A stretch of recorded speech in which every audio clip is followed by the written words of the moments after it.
Hi, I'm Jason Jaspersen. Welcome to my studio.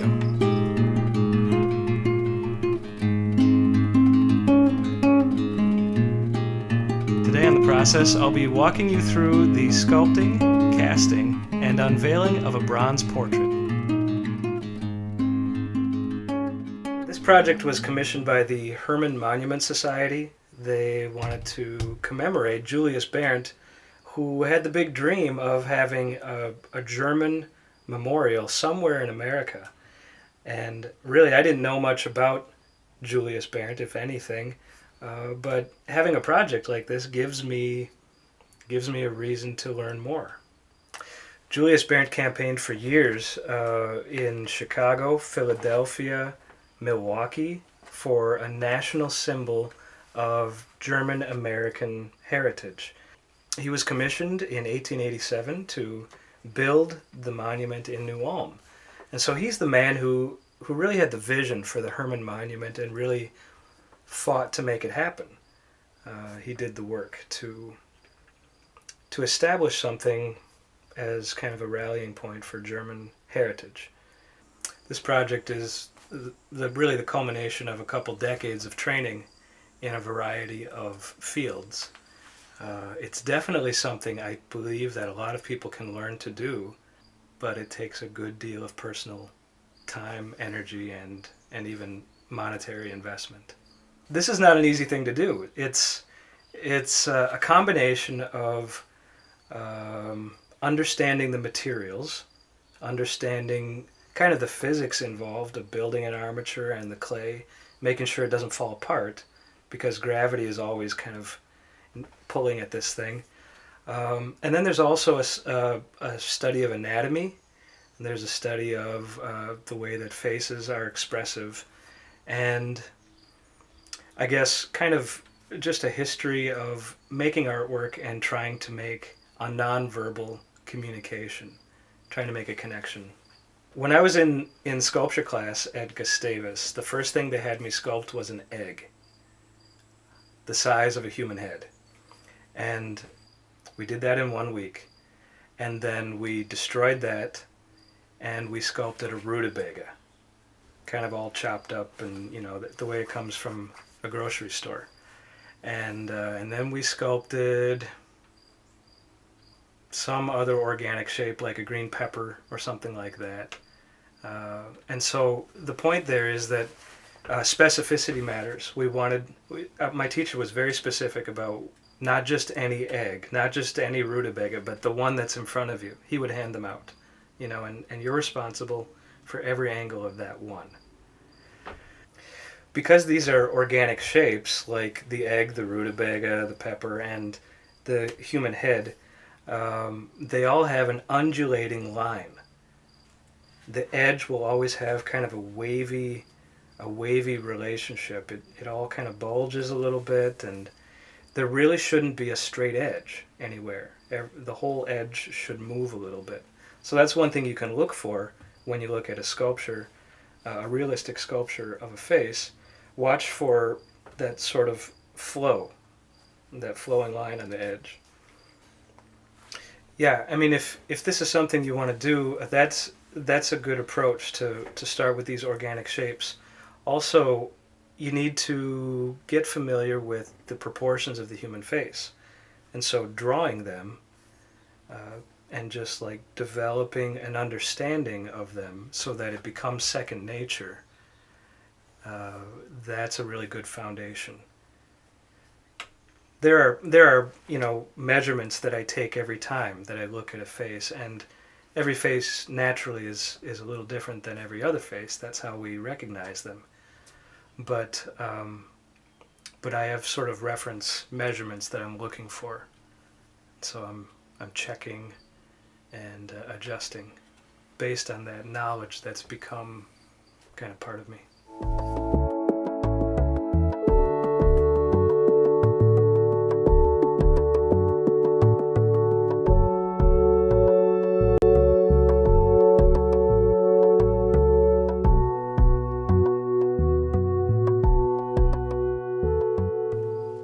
So my job was to think of what this might look like.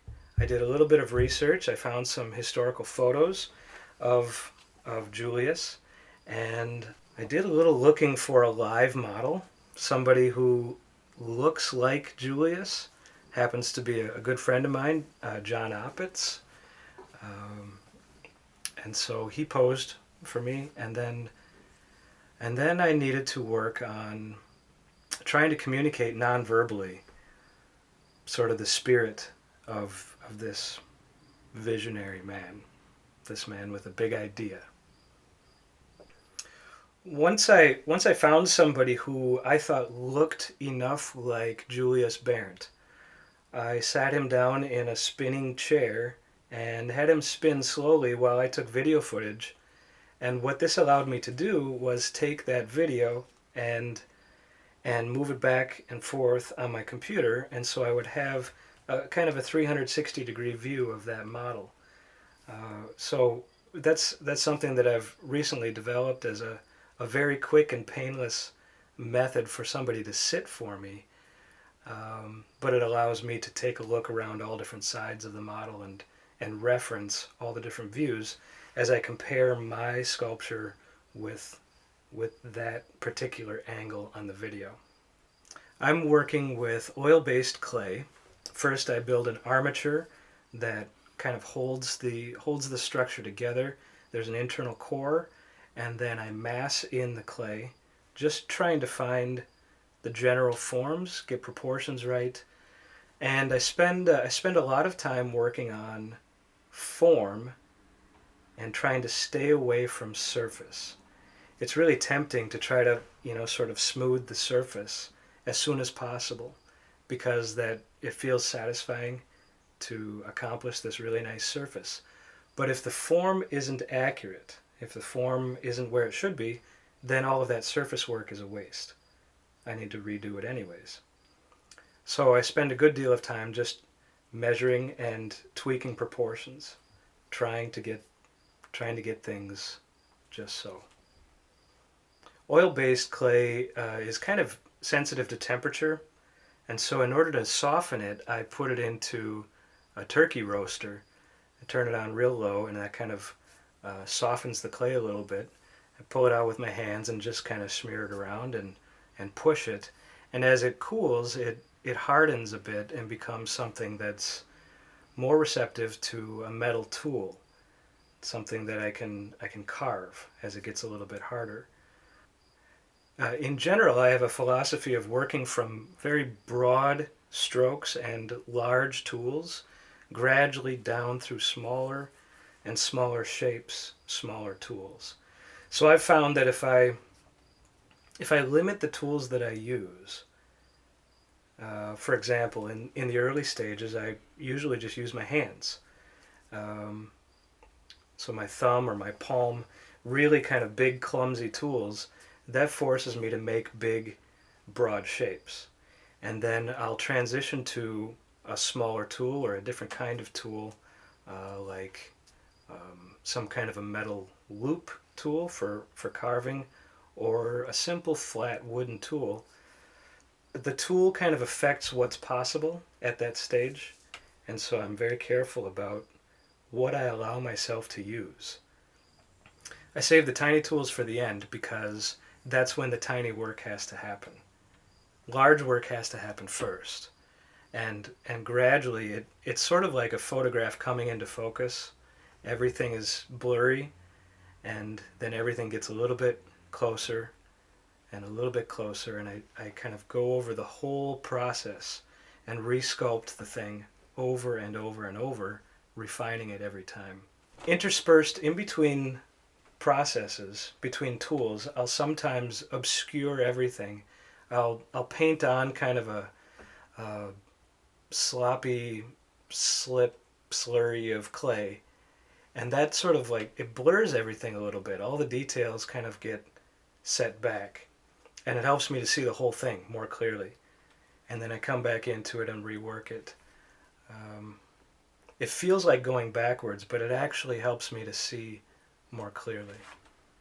Over the years, I've found that portraiture is really kind of a natural language for me. I feel at home working with proportions of the human face. And so the sculpting of this came actually fairly naturally. I just feel at home sculpting a face, a human face, and working in the round is really kind of an exciting thing for me to be able to turn it and consider how it looks from different standpoints. Sculpting something in the round means that you're responsible for every possible viewpoint. So, I have to kneel down and look up this guy's nostrils, make sure they look right, and that his cheekbones, are parallel or level, his eyebrows, and so on, the height of the eyes, the ears, and the profiles. As I'm turning it around, I'm always looking at the edge. I've studied a lot of sculptors from the past, and one of my favorite sculptors is Auguste Rodin. He always advised looking at the edge of the sculpture. So when you're looking at a sculpture, it's tempting to kind of focus in the center, but every now and then, just like move around it and watch the edge change. And that's something that as a sculptor I try to look at. I try to make sure that the edge is working. I use oil-based clay because it's permanently flexible. It's something that I can walk away from for a week or even a month or even a year and still be able to sculpt it.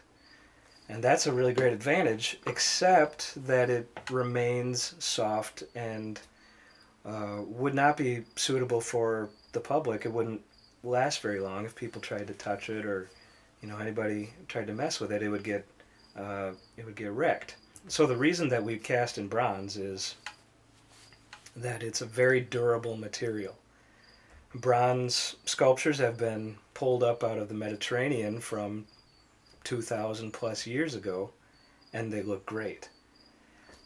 So unless a bronze sculpture is cut up and cast into cannons, as has happened many times, I would consider it a permanent medium. I've worked with Casting Creations before. Casting Creations is the place that worked with me on the Wanda Gog project. And before that, they cast the Herbie Hedgehog project in German Park. And so I have a good working relationship with the people at Casting Creations, and they have a history of doing excellent work. The craftsmen there do tremendous work. Most people may not realize a lot of aspects about bronze casting.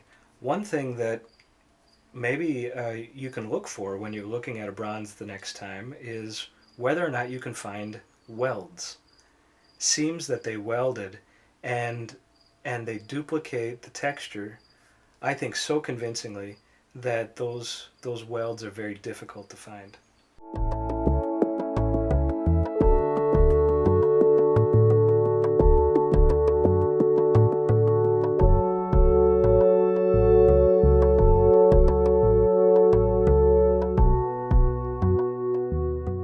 Once upon a time, I was a college student at Mankato State, and I was approached by Denny Warda, actually, to sculpt city manager Richard Salvati, because he had just announced his retirement. And as a college student, I decided, well, I know how to cast. I had learned these steps and done a few projects. And so I took the project on. I attended city council meetings and sketched in the back of the city council meetings just to get a good sense of my model.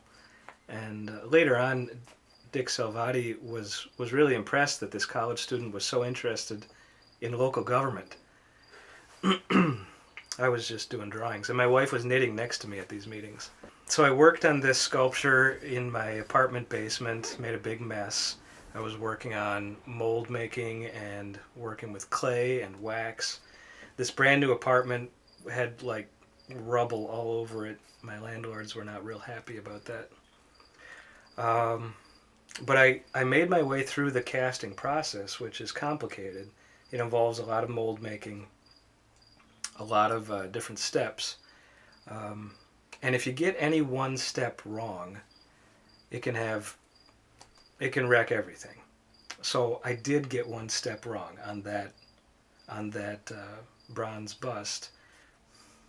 I was overconfident and maybe undercompetent about mold making, and it's something that I think I can do, I can learn, but I'm not an expert, and I haven't put my energies into mold making, and so I've decided to leave the mold making to the experts. So after I finish sculpting the clay, I deliver it to Wes Jones at Casting Creations, and their team of craftsmen work on transforming that clay into a final bronze sculpture. The first thing they do is cover my clay with a rubber mold, a flexible rubber mold that they paint on, and that becomes kind of a thick skin that then they cover with kind of a hard plastic. They make a sort of a helmet or a shell around that rubber mold. They then release the hard plastic, they peel off the rubber mold, and set my clay aside. And my clay project is now done being involved. It's no longer necessary. The rubber mold then is kind of put together, and the plastic shell is assembled over the top of it. And they flip that over and pour hot wax into it, swirl it around inside of that rubber mold, and the rubber mold has picked up details as fine as fingerprints from the clay. So every little detail, every surface speck and fingerprint and smudge gets picked up by the rubber mold, and that's transferred to the wax that they pour in. The wax is hollow. Because they swirl it around, it coats the outside, and I like to compare it to a chocolate Easter bunny. People kind of understand that, you see this chocolate Easter bunny, and you take a bite out of the ear and you realize, oh, it's not solid. This is a hollow piece. So the wax that's being swirled around here is built up to a thickness of about 1/4 of an inch. And that's all there is to that. It's just a shell. After the wax is poured and cooled, the plastic is opened up, the rubber is sort of peeled open, and then there's a wax duplicate, a wax copy of my original clay. The wax might have slight imperfections. It might have a couple air bubbles in it, or maybe the seam of the mold left a little bit of a fin or a flashing. And so the craftsmen at Casting Creations can work with fine tools or even heat on that wax to try to smooth out and clean up any imperfections. They'll then attach a series of wax tubes, and they're called gates and sprues. They engineer a way for the bronze to evenly feed into the wax. They're experts. They know exactly where to place these vents and sprues, and so they get it ready for what it's about to encounter. After the wax is ready to go, the project goes through another mold making process. The wax is covered in a high temperature ceramic material. It's kind of a drippy glue with some silica sand, and it can withstand high temperatures, but also take every little detail from the wax. That ceramic shell is built up to a thickness of about 1/4 inch and dried. And when the shell is dry, the whole project is put into an oven. And here's the part that is maybe a little bit frightening. The wax that they've worked so carefully on is melted away. And so this ceramic shell has captured an inside-out image of the wax. It's a negative image of where the wax used to be. And now it's ready for bronze.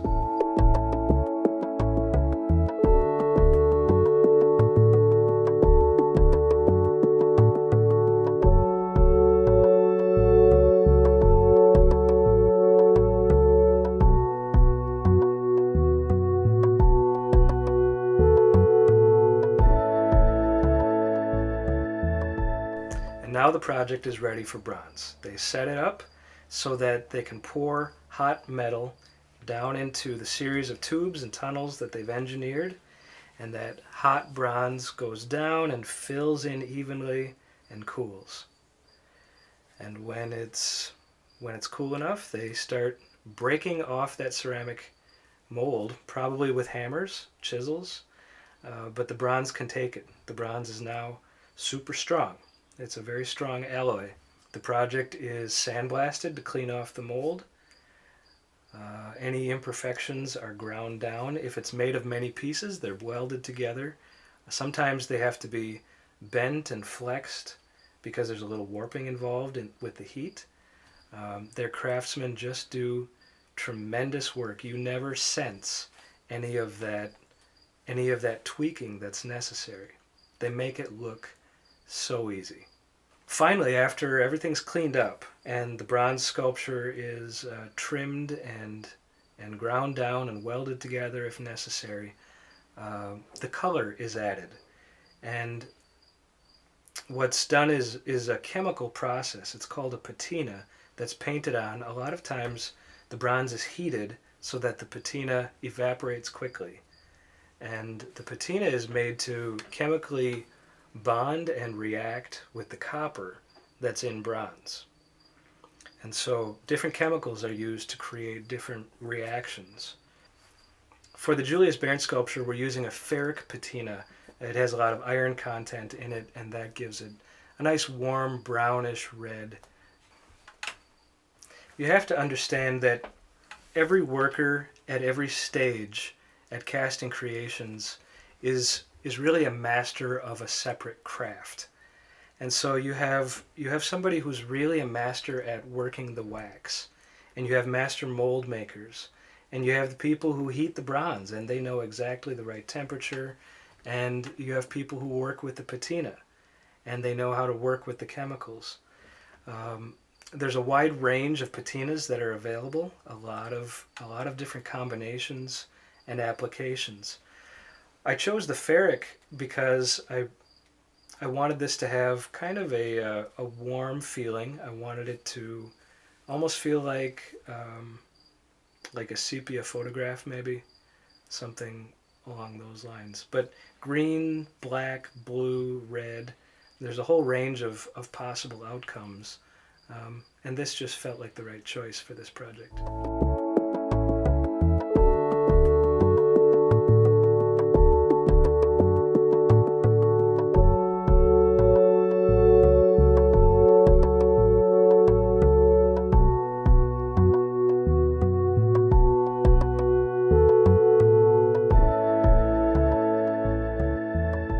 The longer I live in New Ulm, the more I realize that this is a really special community.